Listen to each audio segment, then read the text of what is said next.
아빠가 제 손에 사진을 쥐어줬던 그날, 제 인생이 한 번에 꺾였습니다. 사진 속 엄마는 환하게 웃고 있었고, 엄마 손을 잡은 남자는 아빠가 아니었습니다.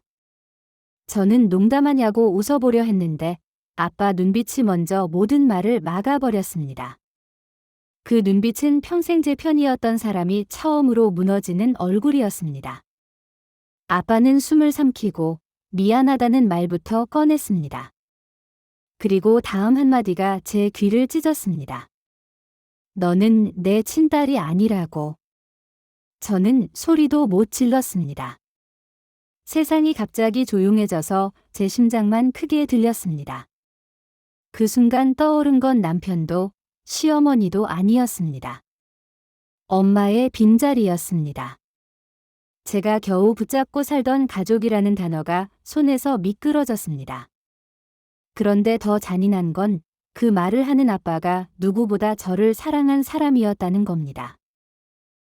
저는 울지 않으려고 이를 악물었습니다. 울면 지금까지의 제가 무너질 것 같아서요. 그날 이후 저는 알았습니다. 인생은 준비할 틈도 없이 사람을 바닥으로 던진다는 걸. 저는 강원도 홍천에서 외동딸로 자랐습니다. 부모님은 작은 백반집에서 시작하셨습니다. 엄마는 장 하나도 직접 담그셨고 아빠는 새벽마다 시장을 돌며 재료를 고르셨습니다. 정성은 늘 배신하지 않았고 가게는 10평에서 몇백 평 한 식당으로 커졌습니다. 저는 그 부엌을 보며 식품을 공부하기로 했습니다. 언젠가 더 단단하게 만들고 싶었습니다. 부모님은 말리셨습니다. 너까지 고생길 걷지 말라고, 너는 다른 길로 가라고.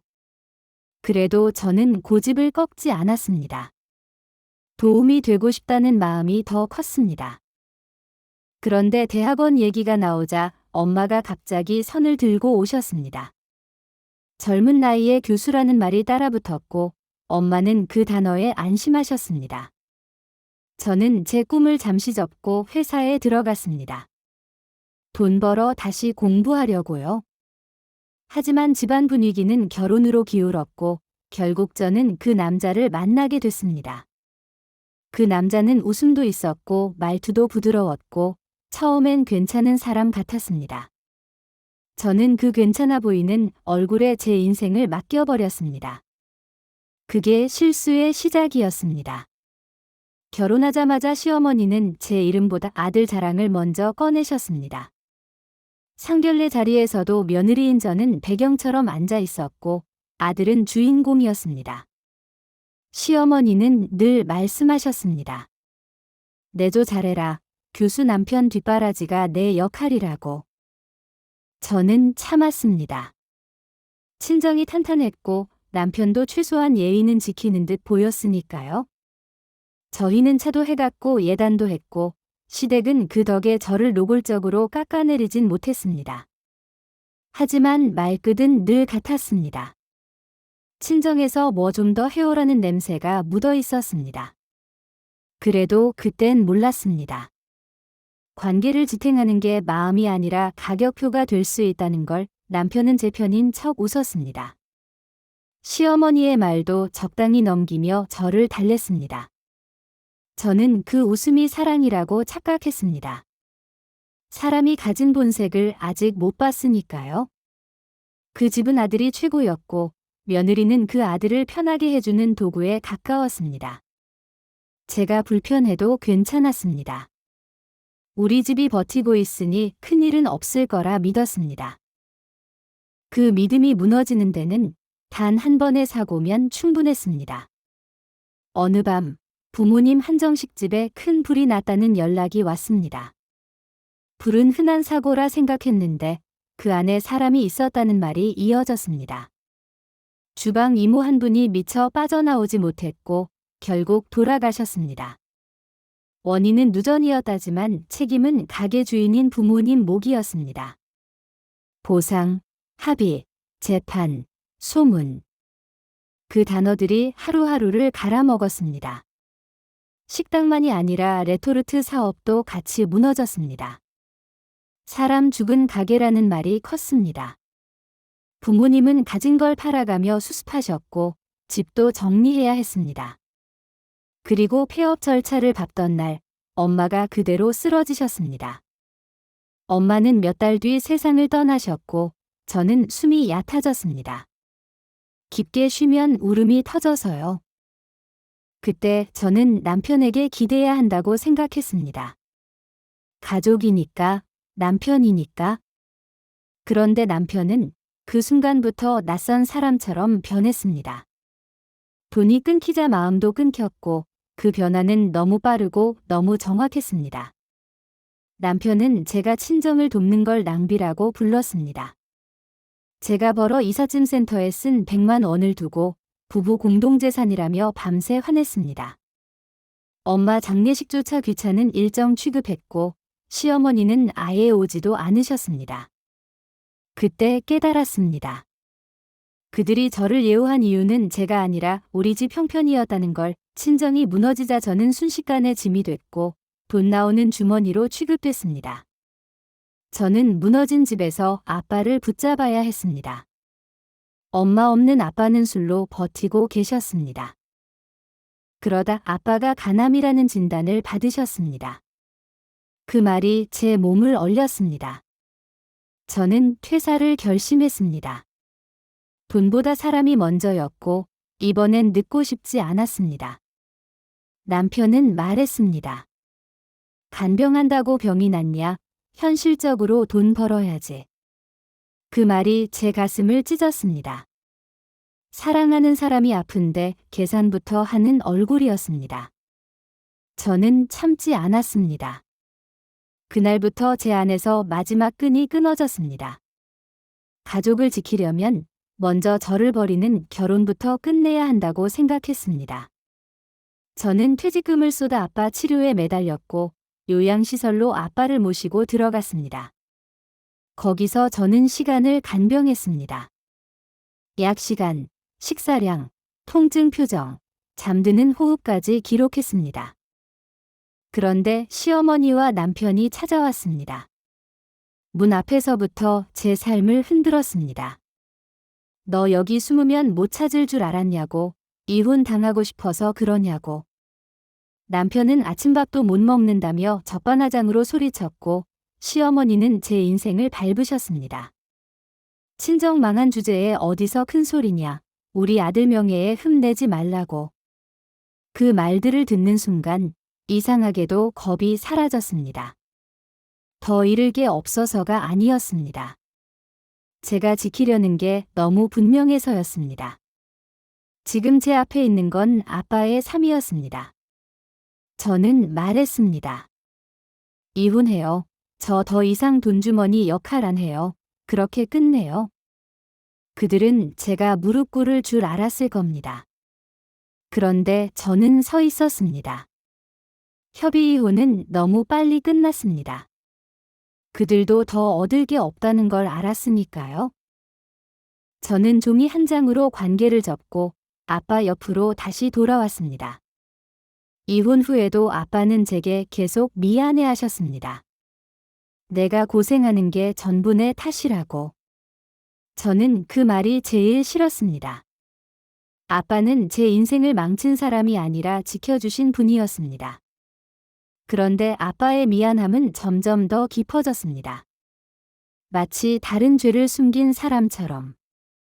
병세가 악화되던 어느 날, 아빠는 저를 앉혀놓고 사진 한 장을 꺼내셨습니다. 사진 속 엄마는 앳된 얼굴로 웃고 있었고 옆에는 낯선 남자가 서 있었습니다. 아빠는 한참을 말없이 사진을 바라보시다가 결국 입을 여셨습니다. 은영아, 사실 너는 내 딸이 아니다. 그 사진 속 사람이 내 친부다. 저는 말이 안 나온 채로 고개만 저었습니다. 평생 아빠를 의심해 본 적이 없었습니다. 아빠는 울지 않으셨습니다. 대신 숨이 가쁘게 떨리셨고 그게 더 무서웠습니다. 저는 말했습니다. 저는 친부 같은 거 필요 없어요. 제 아빠는 아버지 하나예요. 아빠는 조용히 말씀하셨습니다. 내가 떠나면 내가 혼자일까 봐 두렵다. 그래서 말하는 거다. 그 말이 제 가슴을 무너뜨렸습니다. 아빠는 마지막까지 저를 걱정하고 계셨습니다. 저는 끝까지 아빠 곁을 지켰습니다. 친부를 찾는 건 배신처럼 느껴졌습니다. 하지만 아빠는 떠나셨고 엄마 곁으로 가셨습니다. 저는 장례를 치르고 두 분을 나란히 모셨습니다.